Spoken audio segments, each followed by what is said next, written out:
Ya, dan baginda Nabi SAW juga menyebut, may yuridillah bihi khairan yufaqihu fiddin. Siapa yang Allah nakkan kebaikan, bukan dia kasih sihat, bukan dia kasih kaya, tapi kasih kefahaman dalam agama khususnya. Tuan-tuan, kita kerana saking fahamnya kita bahawa masa tidak ada lagi, jadi kita minta pada round yang terakhir hanya 2 minit untuk kita berikan kata-kata nasihat yang berkenaan dengan tajuk dan juga soalan.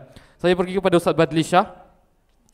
Kita sebut mental, fizikal, itu boleh diukur. Fizikal daripada satu weight 50 kilo pergi 40 kilo, ada perubahan. Mental, daripada tak faham jadi faham, ada perubahan. Ada kayu ukur, kayu tara dan nilainya. Sekarang perubahan rohiyah, rohani kita yang perlu untuk senantiasa berubah. Apa kayu ukurnya Ustaz? InsyaAllah sebagai khatimah.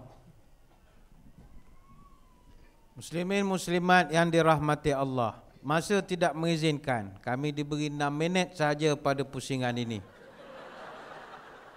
Jadi 6 minit ni tak banyak boleh dicakapkan. Jadi saya menyanyi sajalah ya. Boleh Ustaz ya? Menyanyi. Saya nak nyanyi lagu Melayu, saya ni tak apa. Saya nyanyi lagu Jawa boleh ya? Ada satu lagu. Lagu ini diasal daripada kata-kata Sunan Bonang. Sunan Bonang ni salah seorang daripada Wali Sembilan di Kepulauan Jawa. Dia nak dakwah di Jawa ni bukan senang. Kalau main ceramah atas pentas tak ada orang datang punya. Dia mesti ada kreativiti. Salah seorangnya Sunan Bonang, dia buat satu teromba atau kata-kata yang sangat terkenal yang dia panggil Tombok Ati. Tombok Ati ni dia jadi pegangan orang-orang Jawa masa itu kalau nak tenangkan hati, kerohanian kita. Kata-kata ni telah dilagukan. Saya nyanyi sikit ya. Saya ni cakap Jawa tak pandai, jadi kena ada liriknya di sini. Tak adalah pandai sangat cakap Jawa, sikit-sikit lah ono coroko potongo begitu sajalah. Ponorogo, Baju Mas, Magelan, Mubeng-mubeng, Pararojo, Sri Medan ya. Kata dia, tombok ati iku 5 perkarane. Terus tukar mikrofon ya. Wow, patutlah sedap.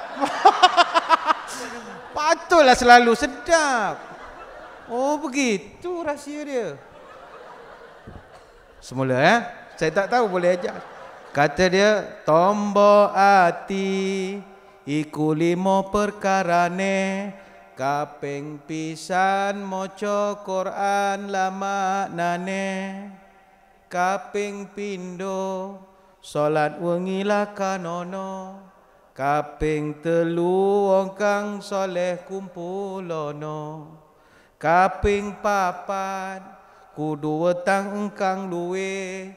Kaping 5 zikir wengi engkang suwe. Salah sawijine sapa bisa ngelakoni. Mugi-mugi Gusti Allah nyembadani. Faham semua ya? Tak faham? Saya pun tak faham. Saya terjemahlah ya. Katanya, obat hati ada 5 perkaranya. Yang pertama baca Quran dan maknanya. Yang kedua salat malam dirikanlah. Yang ketiga berkumpullah dengan orang soleh. Yang keempat perbanyaklah berpuasa. Yang kelima zikir malam berpanjangan. Salah satunya siapa bisa menjalani. Moga-moga Gusti Allah mencukupi. 5 perkara saja kita jaga tahun insya-Allah tahun depan sampai bila-bila. Pertama baca Quran dengan makna. Jangan walpah hadang pasiru tak adu di pokok kayui. Pui tu ya. Baca tak tahu apa. Yang kedua semayang malam, qiyamul lail.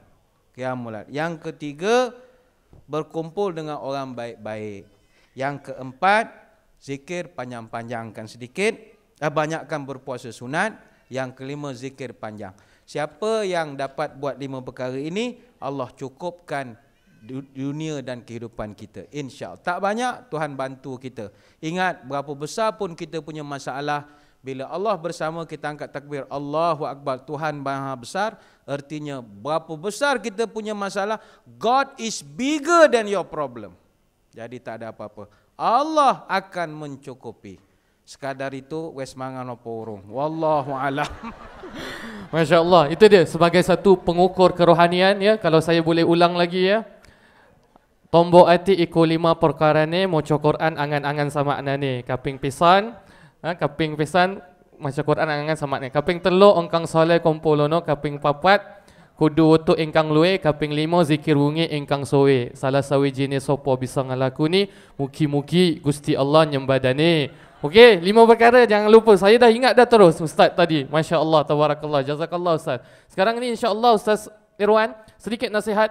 Bagaimana perubahan kita ni bukan hanya bersifat kepada keluarga, suami, isteri, tapi juga masyarakat dan umat. Boleh Ustaz berikan nasihat? Sedikit saja ibu-ibu dan bapa-bapa, saya berikan perumpamaan cukup indah. Nabi SAW pernah bagi gambaran. Ada kapal 2 tingkat. Satu orang naik tingkat atas, satu lagi tingkat bawah. Sebab bila orang bawah nak minum, ini bukan yang first class punya lah, ini yang tongkang punya. Dia nak minum tak ada air. Orang atas tak bagi air. Orang bawah kata tak apalah, kalau tak ada air, mari kita ramai-ramai cucuk lubang biar air keluar, kita boleh minum. Bila tu jadi apa yang jadi pada kapal tu? Jadi kapal selam lah jawabnya. Hancur semua. Maka perumpamaan itu adalah kita dalam sebuah masyarakat. Kita di Singapura hari ini secara khusus, saya kongsikan sedikit. Kita kadang-kadang masih sibuk lagi, I punya baju yang ni tak kenalah, tahun depan tundung I tak sama lagi, kita nak pergi holiday kat mana ni. Tapi kita, masyarakat kita dalam penjara, kita 15%, tapi kita yang duduk dalam penjara 49% adalah umat Islam. Kita masih ada cabaran sebagai sebuah masyarakat yang kita semua kena sama-sama bantu masyarakat kita. Kalau ada saudara mara yang mungkin dalam keadaan demikian keluar, itu penuh badan satu badan penuh, buatkan kenduri, tak apa. Buatkan doa selamat, biar dia bersama dengan keluarga. Kalau ada hatta orang yang murtad pun sebagai contoh. Dalam keluarga kita, saya selalu beri contoh ni. Saya pernah buat kes, orang ni dah murtad 25 tahun.